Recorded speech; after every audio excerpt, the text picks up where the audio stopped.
Good morning everyone.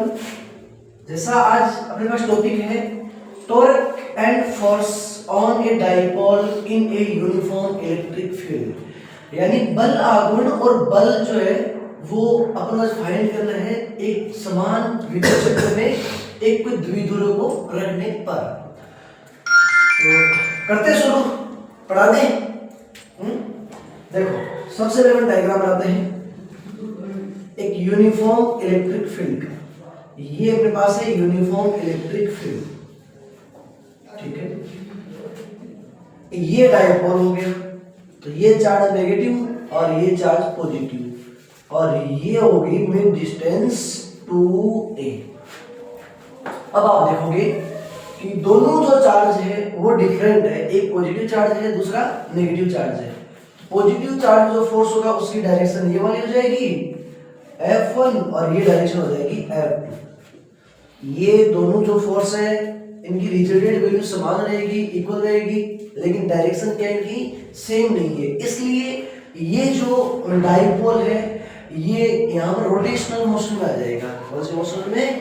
Rotational motion में आ जाएगा। और रोटेशनल मोशन में आने से रोटेशनल मोशन में किसके कारण आ रहे हैं? ये आ रहे हैं फोर्स के कारण, इसलिए इस पर एक टॉर्क उत्पन्न हो जाएगा। तो हम फाइंड करेंगे टॉर्क। तो देखो सबसे पहले अपन ये परपेंडिकुलर डिस्टेंस फाइंड कर लेते हैं। ये है परपेंडिकुलर डिस्टेंस जो 90 डिग्री एंगल बनाती हो, और ये एक समान विद्युत क्षेत्र से थीटा डिग्री का एंगल बनाता है।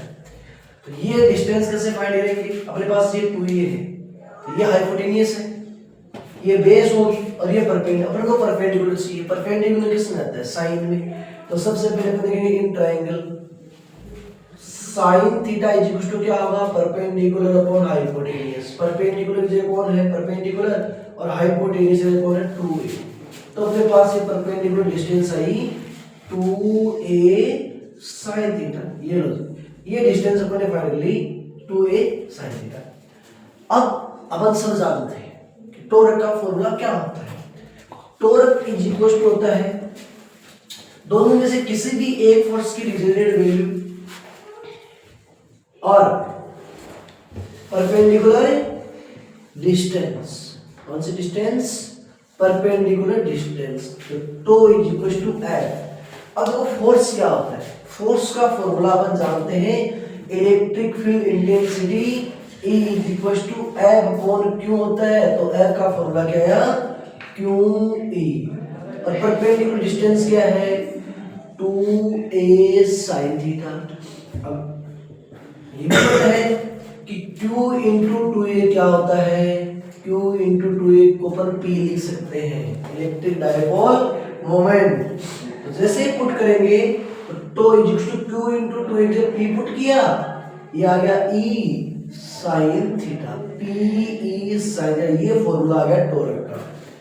यदि अपन इसी को वेक्टर फॉर्म में लिखेंगे इन वेक्टर फॉर्म, तो इन वेक्टर फॉर्म इसका फॉर्मूला क्या बनेगा? साइन किसके साथ बनता है? वेक्टर क्वांटिटी के साथ में, कोस स्केलर क्वांटिटी के साथ में। तो साइन को ऐसे रिमूव कर देंगे तो tau vector is equal to हो जाएगा p vector cross e vector. ये अपने पास फॉर्मूला किसका आया? तो अब इसके पढ़ते अपन स्पेशल कंडीशन, यानी इसे क्या क्या स्थिति है, विशेष स्थिति के बारे में जानते हैं। तो केस मेरे पास है case first.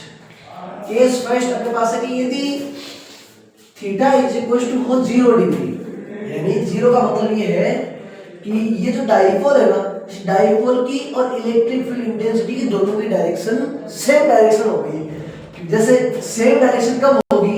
Electric field direction होती है पॉजिटिव से नेगेटिव, ये डायरेक्शन है, और ये भी घूम के आ गया पॉजिटिव से नेगेटिव वाले में, तो डायरेक्शन होगी सेम। तो सेम डायरेक्शन थीटा आएगा 0 डिग्री।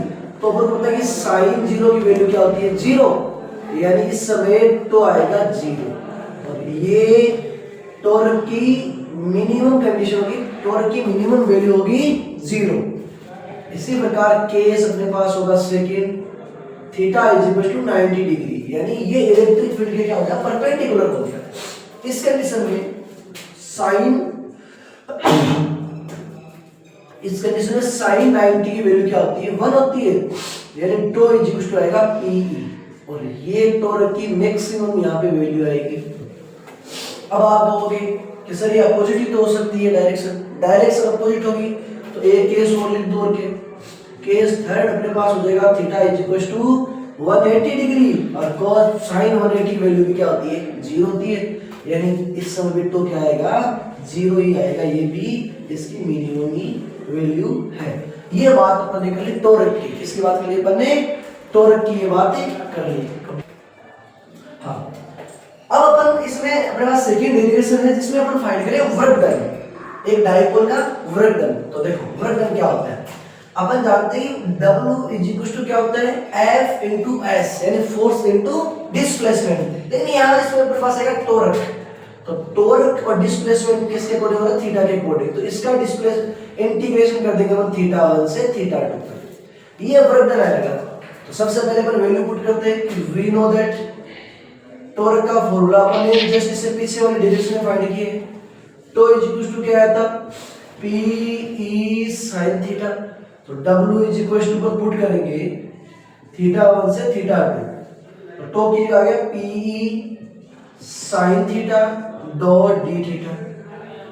P और E का कंडीशन होना नहीं है, PE को अपन यहाँ से बाहर ले लेते हैं, तो PE। अब इंटीग्रेशन थीटा 1 और थीटा 2 के रेस्पेक्ट किसका आ जाएगा, sin theta dot d theta. तो sin का इंटीग्रेशन होता है माइनस cos थीटा, तो W इज इक्वल टू आया PE माइनस cos थीटा और लिमिट जो थीटा 1 से थीटा 2 है। अब अपन को लिमिट पुट कर देंगे, तो सबसे पहले अपन अपर लिमिट पुट करेंगे, फिर minus lower limit. W is equal to PE cos theta 2 minus cos theta 2। फिर जब लोअर लिमिट पुट करते हैं तो साइन किसका होता है, माइनस का होता है, पहले से भी माइनस है, तो minus minus plus cos theta 1। इसको अपन ऐसा लिख सकते हैं PE cos theta 1 minus cos theta 2। ये लो जी, ये अपने पास वर्क डन का फॉर्मूला आ गया। अब इसमें छोटी सी कंडीशन लगा देते हैं।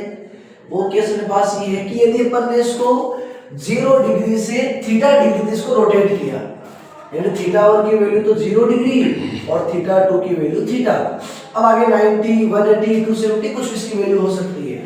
तो W is equal to PE cos theta 1 की जगह 0 पुट किया माइनस थीटा 2 की जगह थीटा पुट किया, cos 0 की वैल्यू होती है 1, तो PE 1 माइनस cos थीटा। ये वर्क का फॉर्मूला आ गया इलेक्ट्रिक डाइपोल मोमेंट का। तो आज में 2 डेरिवेशन हो गई कंप्लीट।